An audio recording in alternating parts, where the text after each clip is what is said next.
로마서 2장 12절에서 16절까지 내용입니다. 제가 내용을 읽어보겠습니다. 무릇 율법 없이 범죄한 자는 또한 율법 없이 망하고 무릇 율법이 있고 범죄하는 자는 율법으로 말미암아 심판을 받으리라. 하나님 앞에서는 율법을 듣는 자가 의인이 아니요 오직 율법을 행하는 자라야 의롭다 하심을 얻으리니 율법 없는 이방인의 본성으로 율법의 일을 행할 때에는 이 사람은 율법이 없어도 자기가 자기의 율법이 되나니 이런 이들은 그 양심이 증거가 되어 그 생각들이 서로 혹은 고발하며 혹은 변명하며 그 마음에 새긴 율법의 행위를 나타내느니라.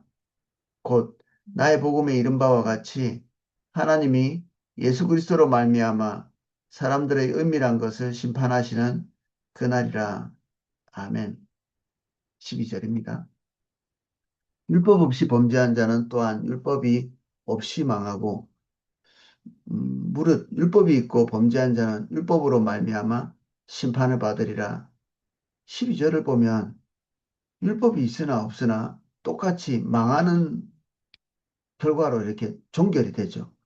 율법 있는 사람, 율법 없는 사람 다 같이 멸망하면 결국에는 율법이 있으나 없으나 더 이렇게 나은 것이 없다는 얘기를 하고 있죠.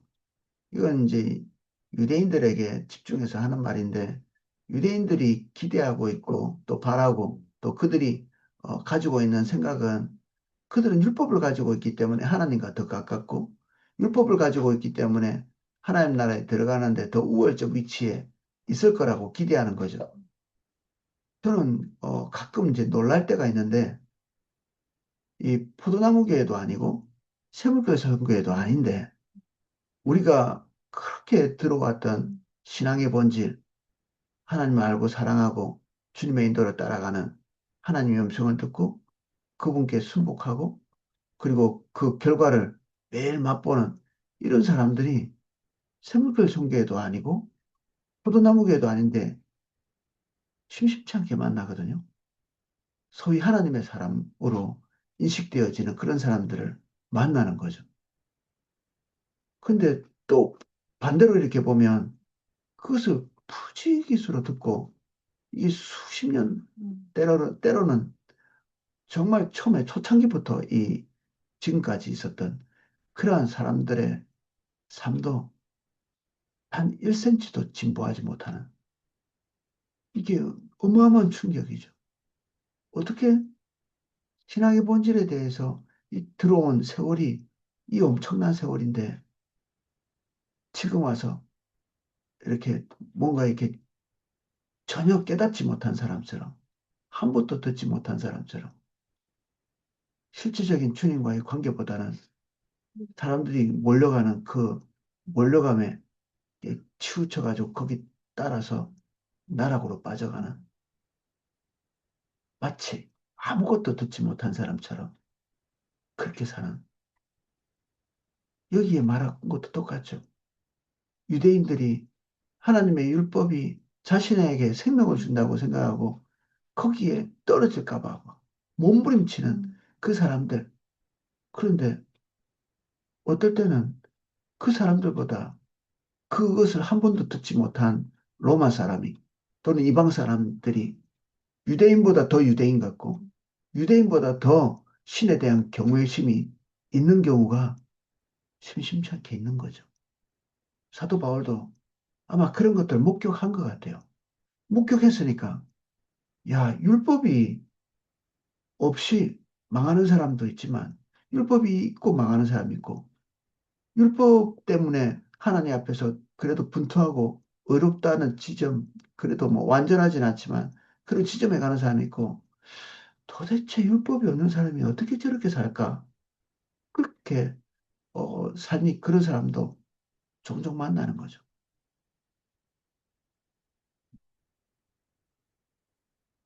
그래서 요지는 율법이 있든 율법이 없든 주의 복음, 우리 십자가 복음을 들었든 듣지 못했든 결과적으로는 우리가 그 삶이 우리에게 와 있냐, 와 있지 않느냐. 결국 우리를 판가름하고 우리를 심판대 위에 세우는 것은 그 결과물들이죠. 열매.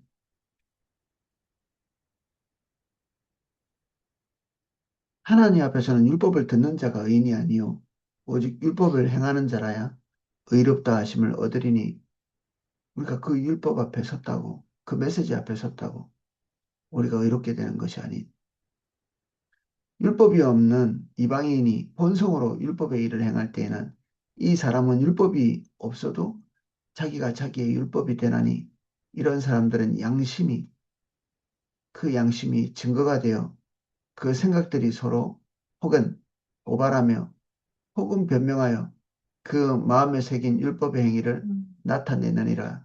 율법이 있으면 율법이 우리를 고발하죠. 올바르지 않음을 깨닫게 되는. 근데 양심이 똑같은 일을 하거든요. 어떤 부도덕한 일, 하나님이 기뻐하시지 않는 일을 할 때는 마음속에서 깊은 찔림이 있죠. 당연히 양심의 화에 맞아서 그런 것들을 분간할 수 없는 하나님과 너무 멀리 있다 보니까 그럴 수도 있는데 그렇지 않으면 이제 율법도 똑같죠. 매일매일 듣지만 어느 날 아무 느낌이 없는 그런 때가 있을 수 있거든요. 율법을 끊임없이 들어왔지만 그것은 나의 장식품에 불과할 때가 있죠.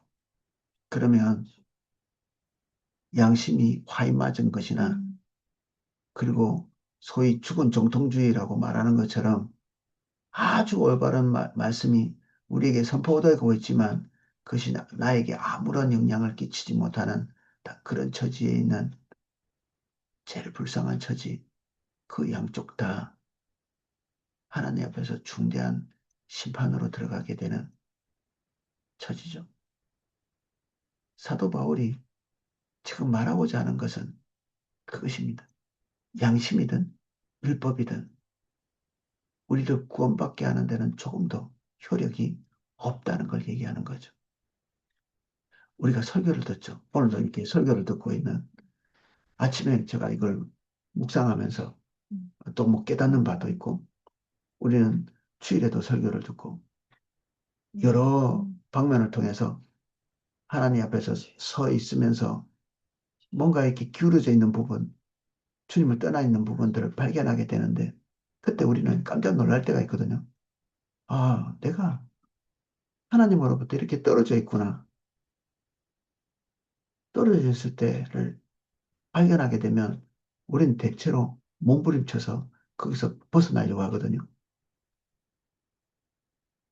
근데 그 시도가 가능한가요? 주일날 설교를 들었어요. 그러면 하나님께서 내게 비춰주신 뭔가가 있어서 몸부림칠 수는 있어요. 근데 얼마 못 갈걸요? 얼마 못 갑니다. 월, 화, 수, 목. 다음 주 주일이 돌아오기 전에 나는 또 그날 그 주에 설교 들었던 그 설교가 아무런 효력이 없이 다시 거기에 빠져 있는 것을 어느 틈에나 발견하게 되거든요. 반복적 실패. 주일날 설교는 왜 듣는가? 올바른 길로 가기 위한 것이 아니라 이 설교를 통해서 내가 주님과 얼만큼 떨어져 있는지를 확인하는 것입니다. 우리를 의롭게 하시는 것은 주님으로부터 오는 하나님의 생명이 우리를 온전한 곳에 이르게 하시죠. 만약에 설교의 내용대로 우리가 그게 근접하지 못하고 있다. 그럼 우리가 주님 떠나 있는 것입니다. 우리가 확인하고자 하는 것은 우리가 얼마나 의롭게 살았나가 아니고 우리가 지금 하나님과 어떤 관계에 있는가를 확인하고자 하는 겁니다. 주님, 내가 이런 열매를 맺고 있었습니다. 사실 평소에 그것도 알지 못하거든요. 양심이 굳어지듯이 하나님 말씀이 우리에게 잊혀져서 우리가 하나님을 떠나고 있는데도 기본적으로 우리가 그걸 느낄 수 있는 어떤 감성이, 지성이 없는 거죠. 그래서 말씀을 반복해서 듣는 거죠. 아, 떠났구나. 온전치 않구나. 그래서 온전한 길로 가야 된다는 것? 아니요. 가고는 싶지만 안 가지니 다시 주님께 서는 겁니다. 우리가 의로운 하나님으로부터 공급받아야 되는 자리에 있어야 되는데 우리가 의로운 하나님으로부터 하나님의 생명을 공급받지 못하는 자리에 있었다는 것을 깨닫는 것이 설교의 설교를 듣는 자의 유익이죠. 큐티하는 자의 유익이고 말씀을 깨닫는 자, 하나님의 음성을 듣는 자의 유익이죠. 그래서 우리가 쉽게 할 수 있는 나쁜 패턴이 있습니다. 주일날 설교를 듣고 몸부림치고 실패하고 다음날 다음 주에 가서 또 설교 듣고 몸부림치고 실패하고 이거를 1년 반복하고 10년 반복하고 그러다가 어느 날 10년 뒤쯤 이렇게 자기 자신을 보면 설교는 많이 들었는데 제자리에 있는 자기 자신을 보게 됩니다. 우리의 신앙생활이 설교 듣고 몸부림치는 거라고 생각해 왔기 때문에 큐티하고 몸부림치고 그리고 하나님의 말씀대로 살기 위해 몸부림치는 것 자체가 우리 신앙생활의 전부였기 때문에 우리가 곧 로마서 7장, 8장에 이르게 되겠지만 우리는 몸부림쳐서 하나님의 말씀에 충분히 도달할 수 있는 그런 존재가 되지 못합니다. 안 돼요. 우리는 안 됩니다. 몽학 선생이라는 말이 로마서에 나오지만 율법의 이 기준을 알고 몸부림쳐서 우리가 깨달아야 되는 것은 우리 자신에 대한 가능성이 상실되는 겁니다. 이게 가능하지 않구나. 내 몸과 의지와 감정이 하나님의 말씀에 도달하기에 이게 가능한 존재가 아니구나.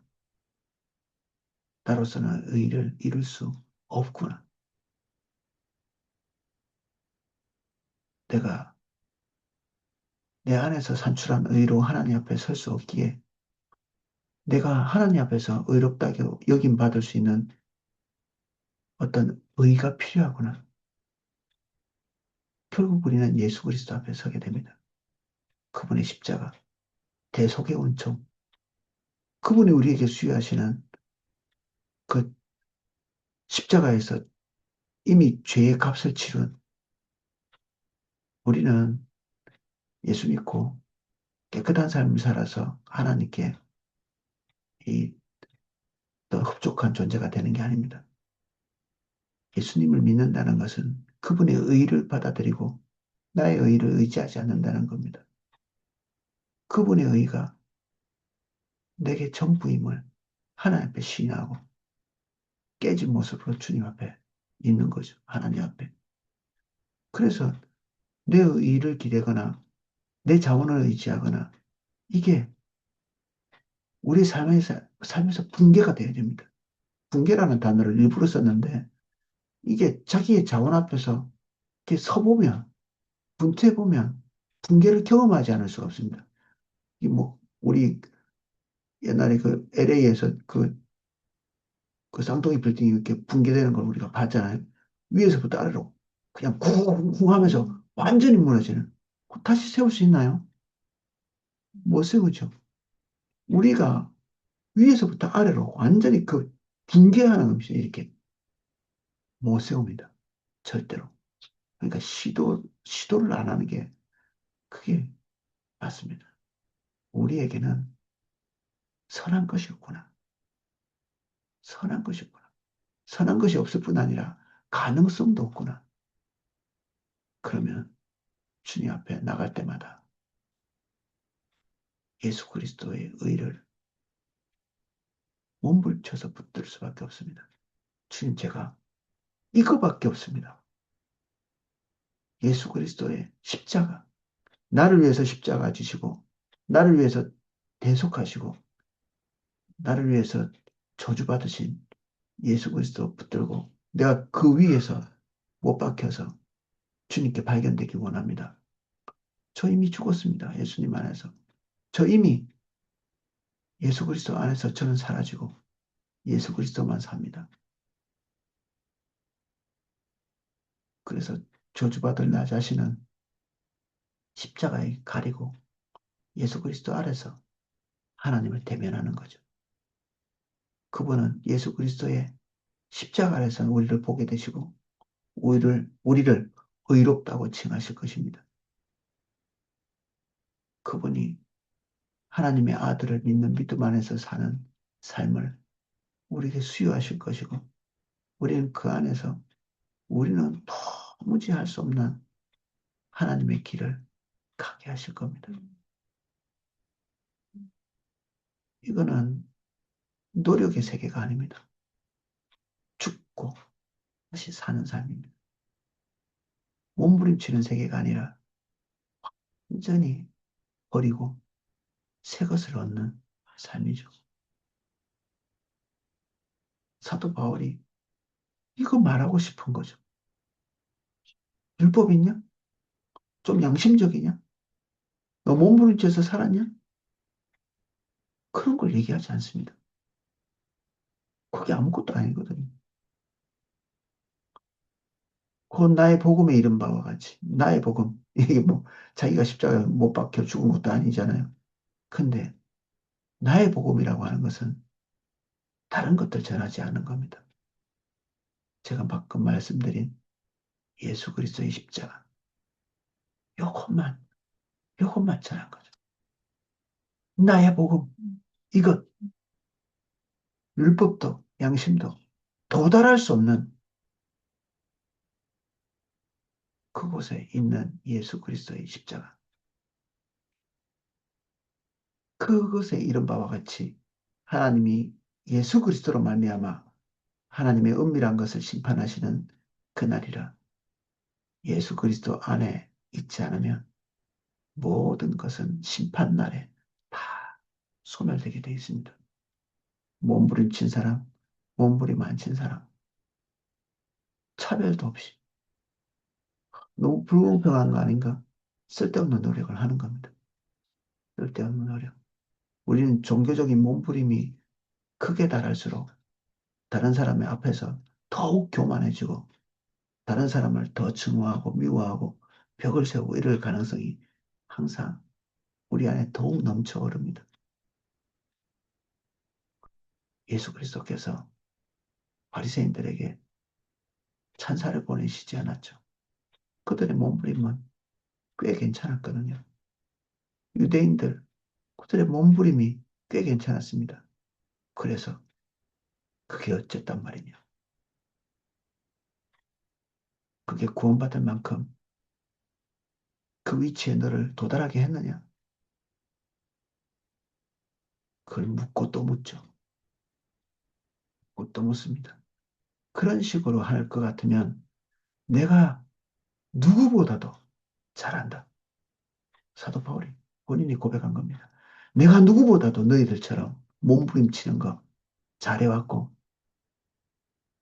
내가 누구보다 잘했다. 그러나 지금은 마치 배설물같이 버린 지 오래죠. 사도 바울은. 근데 그거 붙들고 있는 사람들이 교회에서 우쭐거리고 있으니까 사도 바울이 가슴을 치면서 하는 말이 이 말입니다.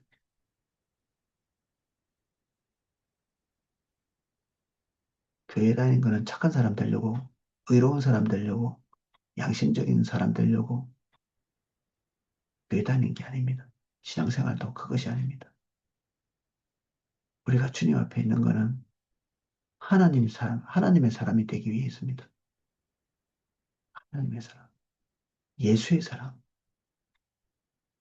그 안에서 죽고 그 아들로 말미암아 사는 완전히 본질이 다른 종류의 사람. 오늘 자신을 깊이 들여다보고 주님께 몸부림치는 삶을 종결할 수 있게 해달라고 기도하고 이제 몸부림이 아니라 십자가에서 죽고 예수 그리스도로 말미암아 사는 결국 아둥바둥 예수의 십자가를 볼 수밖에 없습니다. 오늘은 여기까지 살펴보겠습니다. 우리가 먼저 예수 안에 있어야 다른 사람에게 율법 같은 거 전하지 않습니다.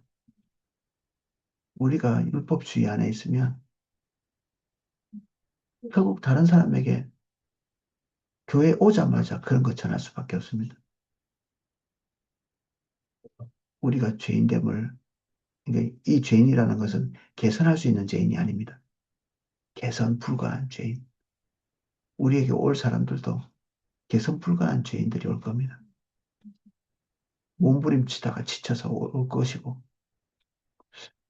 조금 양심적인 삶을 살았던 사람들은 어깨에 이렇게 힘주고 올 거고, 그런 사람들과 우리가 같이 있으면서 전할 게 뭡니까? 아, 당신은 정말 열심히 살았군요. 야, 너 삶이 뭐 이따위냐? 우리 교회 와서 좀 이렇게 우뚝 좀 서봐. 이따위 메시지를 전하는 게 아닙니다, 지금. 다 가짜죠. 그건 절에 가도 전할 수 있습니다. 스님들도 전할 수 있는 겁니다. 그 이단 집단들도 그 정도 할 수 있습니다. 우리는 가능성 없는 우리를 위해서 대속하시고 십자가 지신 예수 그리스도 안에서 예수님과 함께 죽고 예수님과 함께 산 우리 안에 유일한 가치이신 예수 그리스도를 전하는 거죠.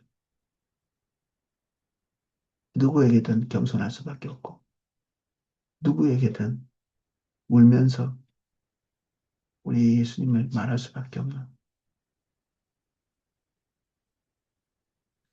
오늘 여기까지 살펴보겠습니다. 주님, 우리가 뭐 주님 앞에 몸부림친 게 한두 해가 아니고 우리가 해볼 만큼 해봤으며 우리가 교회 다니면서 도대체 안 해본 노력이 무엇입니까? 그러나 그 모든 것이 우리를 한 발자국도 주님과 가까이 하지 못하게 했습니다. 오늘 다시 십자가 바라봅니다. 내 몸부림은 가치 없고 내 양심도 내가 깨달은 바 하나님의 말씀도 우리를 온전히 세우지 못합니다. 주님으로부터의 생명이 필요합니다. 주님 말씀대로 살지 못하고 기울어진 우리들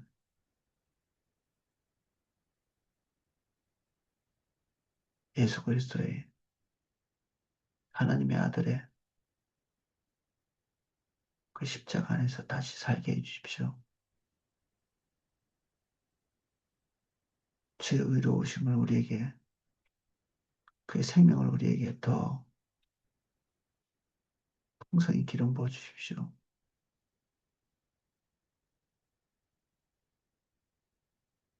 여기 모인 한 분 한 분을 예수님 이름으로 축복합니다. 오늘 아침 우리가 다시 영이 됩니다. 십자가로만 채웁니다.